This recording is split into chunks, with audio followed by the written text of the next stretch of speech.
All right, so we should be live right now, but before we kind of get this interview underway, is there anything that you want to plug or anybody you want to shout out? I guess shout out Wake Forest. All right, That's I mean good. it's definitely a solid shout out for sure. But I want to start off this interview. This is how I used to do most of my interviews. I literally go to a player's Instagram, and I would almost just ask them questions based off their Instagram because I feel like you could learn a lot about somebody by looking at their Yeah. Instagram. And I have some questions about all good questions, but we're gonna Okay. go through it one at a time. So first, I want to talk about the fashion a little bit. I agree with this fashion choice. I don't know if it's homecoming, prom, whatever, but I see you got the suspenders and the bow tie. And that's something I usually do. Is that what you Yeah. usually rock with when you got to go to something fancy? Yeah. It depends on how like fancy it is. Like it's just homecoming, so I do like the bow Mhm. tie. But like prom, it's like the usual like jacket and tie kind of thing. So just kind of went with that. Yeah. When did you kind of start with the whole? Oh wait, oh that's good. Are you're wearing a belt and suspenders? Hmm. How? Yeah. Wait, but I thought are like suspenders supposed to be like if I wear suspenders, I'm not wearing a belt. Like I thought like the suspenders take place for the belt.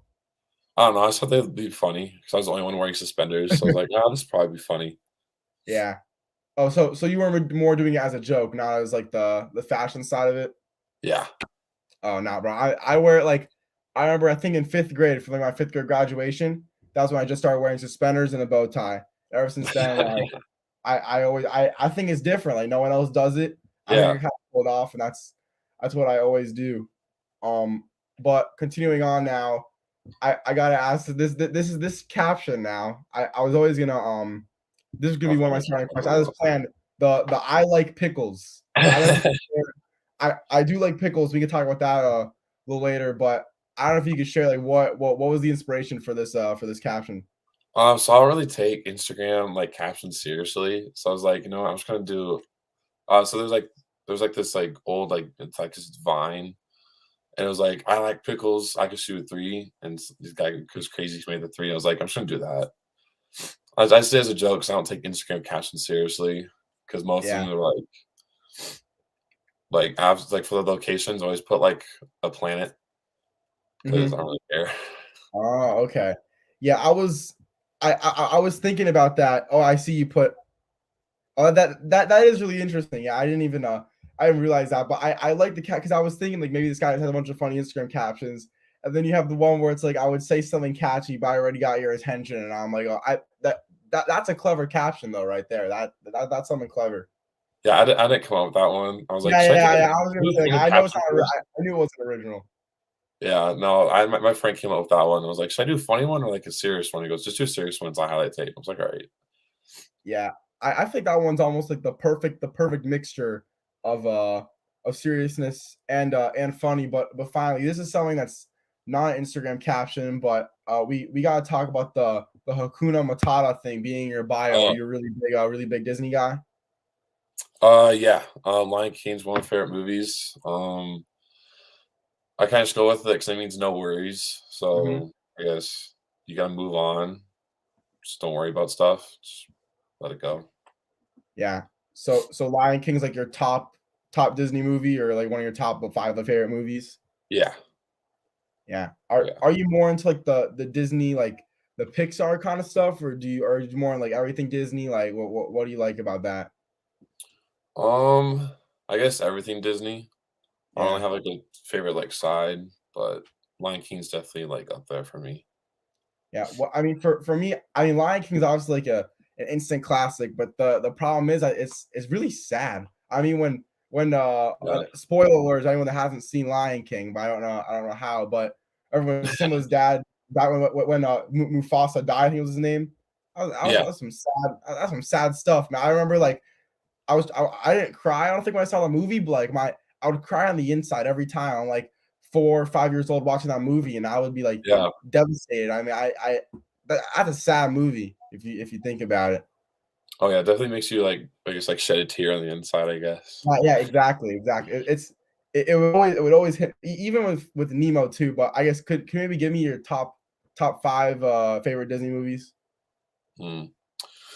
Finding Nemo, Lion King, Toy Story. What else are there? Oh, Shoot, I think it was like Luca, the one they came out with Oh, yeah, a bit ago. that was really good. I like that movie. Yeah. Um, shoot.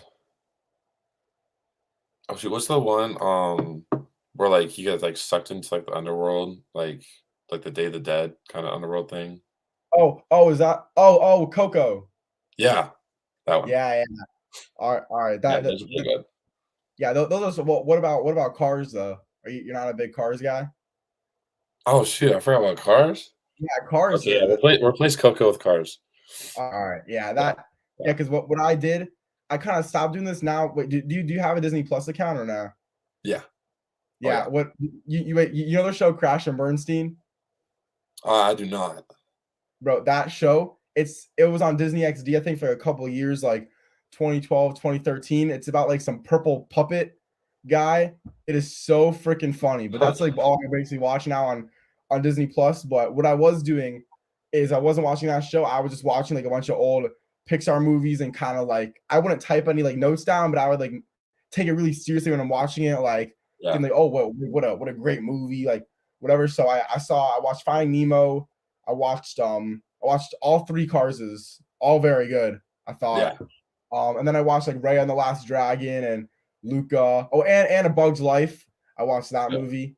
I might be forgetting one more, but I mean I think Disney, like it's the best. Like I'm in a class, like a media class, and just kind of saying how Disney just repeats like the same stuff over and over again, and we're all brainwashed. But like I don't really care. I love Disney. Why do you like Disney so much? mainly the fact that they have Star Wars now. I'm a Mhm. Star Wars guy, so kind of just binge watch all the Star Wars movies whenever I get bored sometimes. That's kind of the main reason. Yeah, but I guess being a basketball player too, I mean, you never really expect a basketball player to like or publicly admit that they watch a bunch of Disney movies. But I would say it's kind of trendy now, almost where not even to for like basketball players to watch like kind of Disney movies or something like that, but more for people in general, like athletes in general, really showcase like like I like kind of little kid things like or like I like weird things too. So can you maybe talk about that trend we're seeing in athletes where they're just kind of showing people like this is what I like, and I'm not really afraid to showcase it. Yeah, I guess it's basically not really caring what other people think of you. Also, it's pretty easy just to download some Disney movies on Disney Plus when you're like traveling, like those long flights. You just crank out maybe like two movies pretty easily. Yeah, I have to say with Disney though, when I was thinking about this, I think all like they're all pretty good, but and I understand it's kind of how all movies have to go, but there's a thing called like the hero's journey, I guess, which is where like you have the protagonist, and then there's some problem they have, and they have to like fix the Mhm. problem, whatever. I was thinking like that's kind of in every movie. Like I feel like Frozen and Moana are practically the same thing, except for one's with ice and one's with water. And same thing with like Ray on the Last Dragon, and even I feel like the new movie coming out too. But that's why I liked Luca so much. But have you ever kind of noticed that trend in the movies where they're almost kind of all the same thing, but just maybe a Yeah. different kind of power? Oh yeah. Yeah. They always go through like some sort of journey, which is always pretty interesting to watch. And my favorite part's like the climax where they always like the big thing happens. Yeah. What do you think the new movie is gonna how good's that new movie gonna be? Um, which one is that? It's I think it's called Encanto. It's about like some magical house. Like everyone in it has like a power, including the house, but this one person has like no power. Then like I guess like randomly like the house loses, like they all lose their powers, and the powerless person has to like figure it all out. Oh yeah, I saw an ad for this morning. I think it looked pretty good. I don't really know Mhm. much about it because it was like a 15-second ad, Yeah. but I think it'll be good. I'll watch it. Yeah, it should be pretty interesting. Hopefully it turns out good. I don't know. I mean, I guess I'll probably see it in the movie theaters. I'll have to wait till it comes on Disney Plus. But now we kind of transfer more into the basketball stuff. So I mean, first things first, we kind of get in this recruitment process. I'm sure we get these questions asked a ton, but it wouldn't really be a complete interview if we didn't talk about it. So just when did the recruitment process start for you? I got my first offer in the summer of my sophomore and junior year. It didn't really pick up until the summer between, or like this past summer, due to COVID. But I guess my high school went to the Section 7 tournament out in Arizona, and I kinda blew it from there because I got 10 offers from the first weekend and then 5 more from the second weekend. So from there, it kinda just blew up, which is pretty cool. I'm just counting something 9, 10, 11, 12. I think I have maybe. I'm double checking this. I'm counting your. Always putting your Instagram right now. I just want to see something. 1, 2, 3, 4, 6, 7, 8, 9. I think that's like 12. But then you said you got like Oh, okay, 15 cool. in like 2 weeks or something like that. Yeah, there was a couple silent ones I couldn't say or Yeah, yeah. anything, but yeah, for, like, the ones I announced, there's quite a Mhm. lot that just popped up from one or 2 weekends.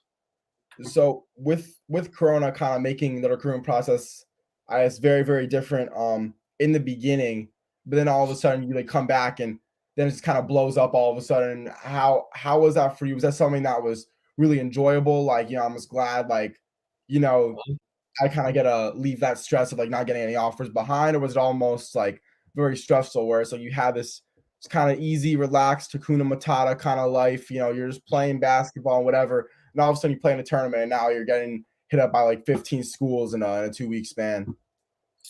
I mean, it was really cool. I'm grateful that I got to go like experience that because not many people can say that they got recruited by a lot of people.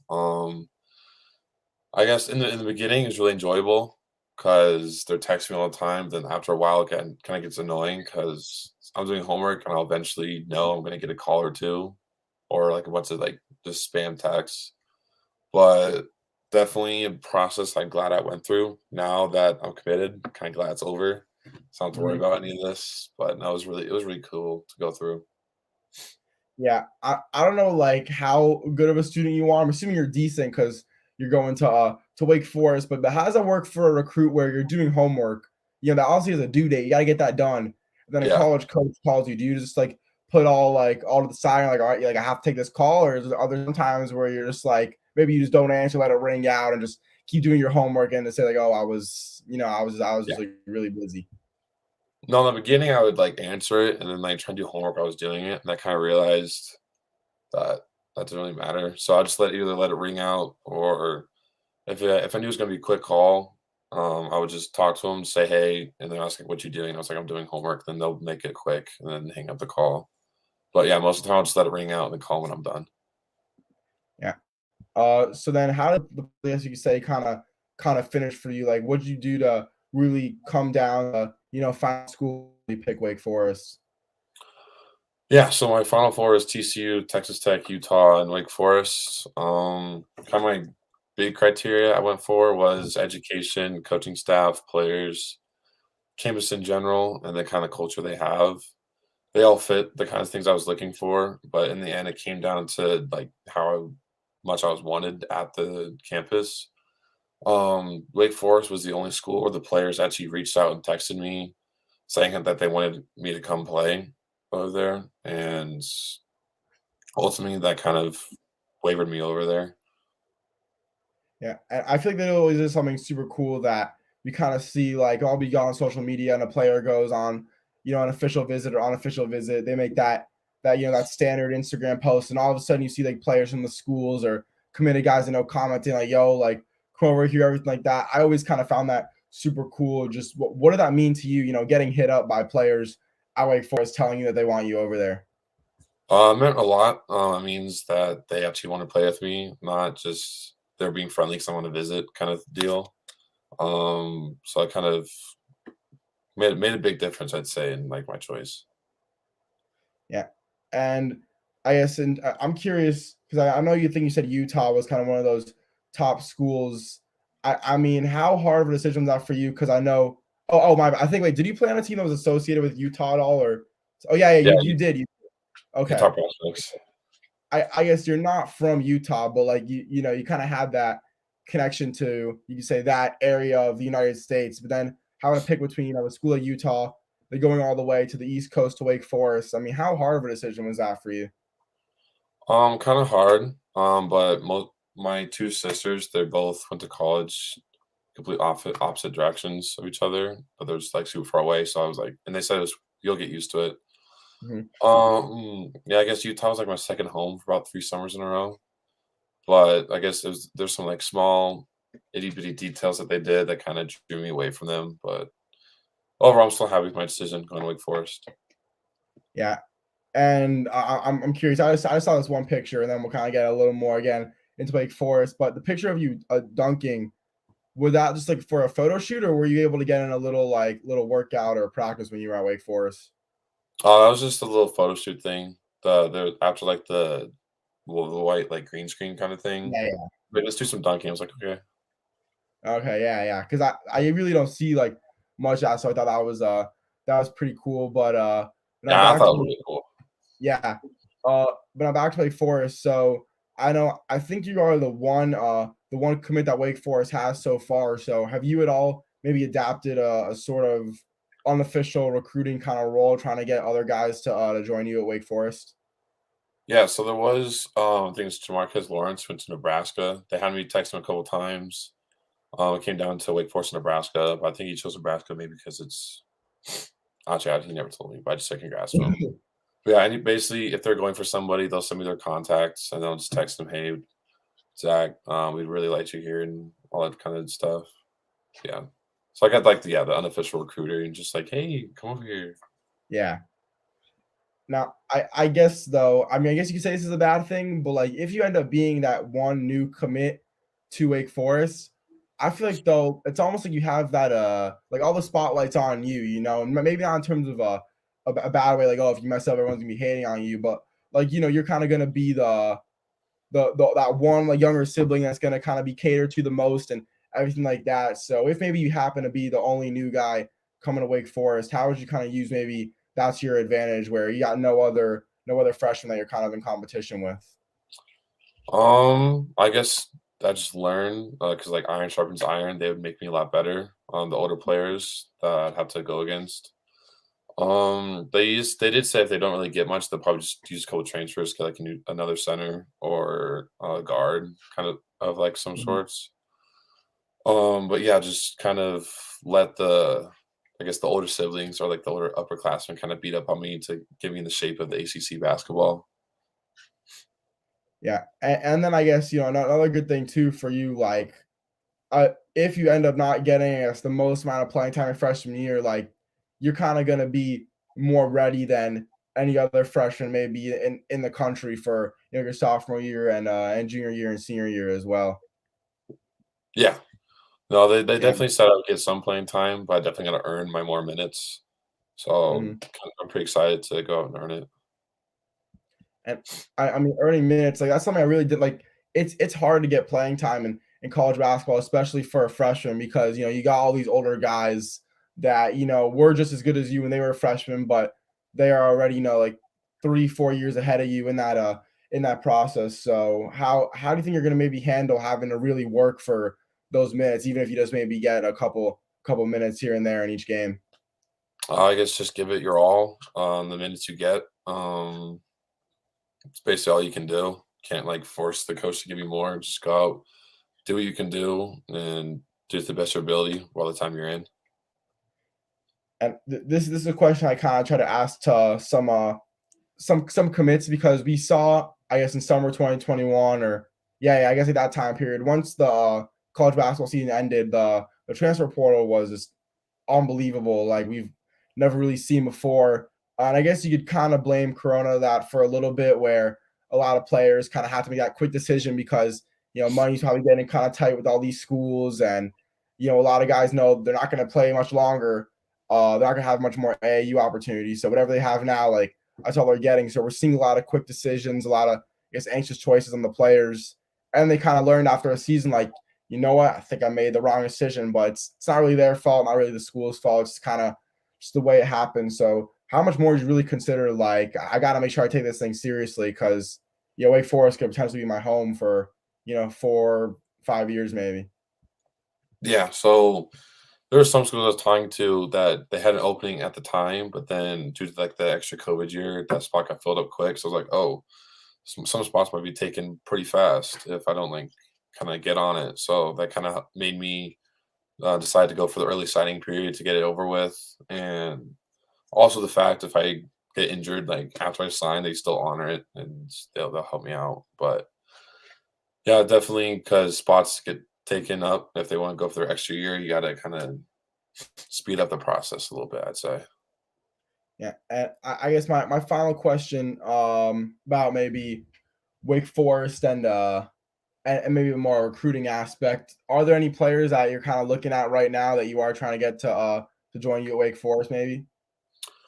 There are none right now in my age group. There's a bunch of 2023s that I've seen that Wake Forest has offered, so I don't know if they'll Mhm, have me talk to them, but usually the coaches will send me a contact like, "Hey, can you just reach out?" And then mhm. it goes from there. Yeah, and in terms of your college goals and things you're excited for, I mean, what are you looking for? Sorry, what are you looking towards? That makes sense. Yeah, I think that oh no, what are you looking forward to? That's the word. What are you looking forward to? Yeah. When you go to Wake Forest and play in the ACC and everything. Obviously playing the ACC, that's one of the best conferences in the country. And then playing against the best competition. Then getting to learn and grow my game. Also, I'm a twig, so going to college will put some muscle on me, which would be pretty good. Um, yeah, and then overall the great academics at Wake Forest as well. Yeah. Do you have any idea what you're planning on studying at the next level? Right now it's business finance with a minor in computer science. It may change, but right now it's kind of what I'm sticking to. Yeah. How did you kind of come down to that decision, like picking your major? So I'm pretty decent in math, and my dad kind of does this a little bit. He does business and computer science a little bit. So is my oldest sister. So they enjoy it, and I kind of enjoy it too. So I was like, hey, I'll probably go into this, see how it goes. Yeah, yeah, yeah. I don't really know I mean I'd definitely never be computer science I'm not really the biggest math guy either, so that's why that's definitely a major I would never consider doing. But I guess in terms of I mean you kind of touched on it a little bit, and I could kind of assume what your answer to this question would be. But in terms of goals for yourself, I mean, what do you want to accomplish? Not in overall college, but just in your freshman year, your first year as a college student, both on and off the court. I guess off the court, being rewarded for like the academic side, the AP sort of aspect of like grades. Then on the court, just I don't know, like the first or second team like freshman of the ACC would be pretty cool, or just the awards like any freshman could get at Mhm. at school. Those would be pretty cool. Yeah, definitely. And now going into your senior season now, what sort of goals and expectations do you have for that for yourself? One, not to get injured. That's the ultimate one. And then kind of the big ones like Gatorade Play of the Year for Colorado. That's kind of what I'm shooting for. And then also back-to-back state champions. That'd be pretty cool to get sent to graduate off that. Yeah. So that's an interesting goal is to not get injured. So how are you gonna try to achieve that goal? Because of course, like sometimes it just happens. But I've never heard a player say like, my goal is to not get injured. So how are you gonna achieve that? Um, I mean, you can't really. I mean, you can like I guess build muscle, but you can't really prepare for it in a game because like a sprained ankle, that's kind of just a bad accident sometimes, like an injury. But I guess it's realizing the like situations that may not turn out as well. Like going for a chase down block on a gym where the back wall, the backboard's right behind it is probably Mhm. isn't the greatest idea. But I guess yeah, just being able to pick out the situations where you are like super aggressive, I'd say. Yeah, and then being a little, I was maybe playing like devil's advocate a little bit is like if you're, going for a state championship, it's one of those, winner go home kind of games. I mean, is that a chance where you might just have to kind of make that risk and maybe go for that chase down block, even if there's a wall literally like almost right there. Yeah. Oh yeah. That most definitely. You gotta it's the last game basically of high school. So might as well just go for it. I got a couple months to heal before I head out to Mhm. college. So might as well. Yeah, I guess maybe it's like you go for that chase down block, but like maybe just yeah, I mean, I guess you'll kind of have to maybe run into the wall, or hopefully there's some padding, but not to Yeah. I don't know how to say it. Like don't absolutely go like completely like insane Yeah. when you're trying to get the block. Like just try to block because even if you go like that too, you might even risk like fouling the kid as well. So it's better just maybe Yeah. a little less aggressive at times. Yeah, because last year when we won state. I got injured like in the beginning of the season because I went for a chase down Mhm. block. I went to go catch myself on the wall and I like turned my body sideways. I just folded my right ankle over pretty badly. So that's kind of like the one thing I'm like mainly worried about when chase down blocks is kind of it. Yeah. And now going with AAU now. I mean, playing with Utah prospects, you guys are definitely a pretty solid AAU team this year. So, what was it like playing for them this AAU season? Oh, I loved it. All 3 years flying out every Friday, kind of got used to it. Definitely loved my teammates, Colin Chandler and Langston Reynolds, and all the other ones. Oh, and Rex Sutherland also. Those are kind of my favorite. Kind of excited that Colin went to BYU. Happy for him, Mhm. but it was great. Coach lets us play how we want. He's definitely let my game grow because I used to just be post player. Now I can actually go inside, outside, shoot, and pass, make dribble moves. So he's helped me a lot throughout this process. Yeah, and I like how you brought up. I guess you were being flown out. I guess every week, basically. To I'm assuming practice with the Utah prospects. I mean, what was that like having to deal with all that travel, literally flying on a plane like once a week to practice with your AAU team? I mean, it's a pretty quick flight. It's only like 50 minutes to an hour. Definitely got me in the mindset of how traveling in the future is going to be for like college because you'll be on a plane basically every other night or so, depending on who you play. Um, but I guess it's pretty good because I fly out like midday Friday, come back Saturday night. It wasn't like super rigorous or tiring, but definitely got me to know how airports work. I've been to a lot of Yeah, them. yeah. Yeah, so you because I'm assuming you'd fly alone sometimes. So I guess you were able to really learn that whole process. Yeah. Sometimes I'll be alone or sometimes I'll be with a teammate that's from Colorado. This Okay. year was with Langston. In the past, last year, due to Lawson, who's now at CU, I was by myself, but that's pretty cool. Teaches me how to get fend for myself, like an airport. Yeah. And even though you said it was kind of like a quick flight, it wasn't that big of a deal. I mean, some AAU teams like they just don't practice, and I'm sure if you guys didn't practice at all, you'd still be at least like decent playing basketball. But having to again, even though you said again, it wasn't that big of a deal, but to have to take a flight just to practice with your AAU team, like, is it really worth it having to or being able to practice with your AAU team? Oh yes, chemistry and the bonds that you build with your teammates definitely go a long way.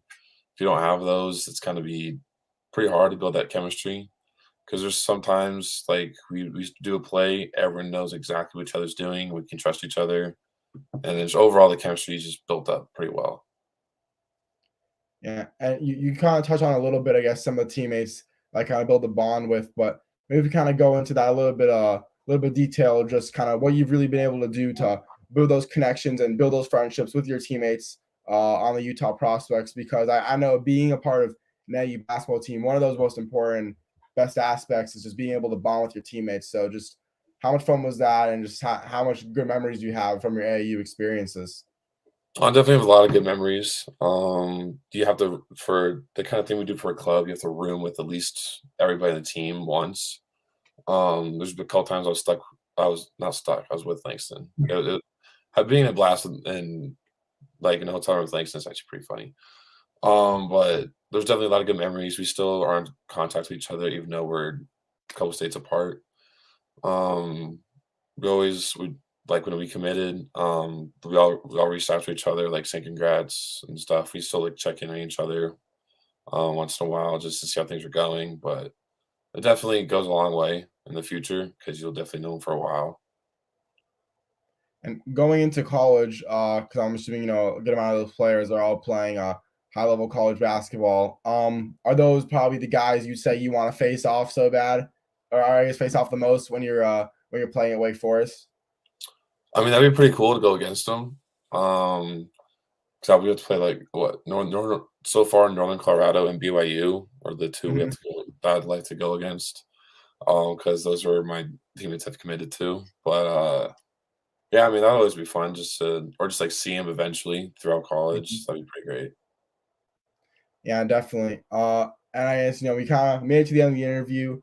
I don't really have any more questions to ask, but before we begin the interview, I got one kind of final question to wrap it up, and then one question that So traditional thing that I have Yeah. at times. But before we get in the interview, just kind of share what are your goals for life?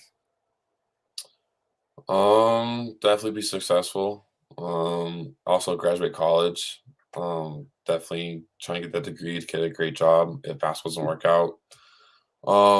Dream is, I guess, NBA, obviously. Um, yeah, other than that, just be successful.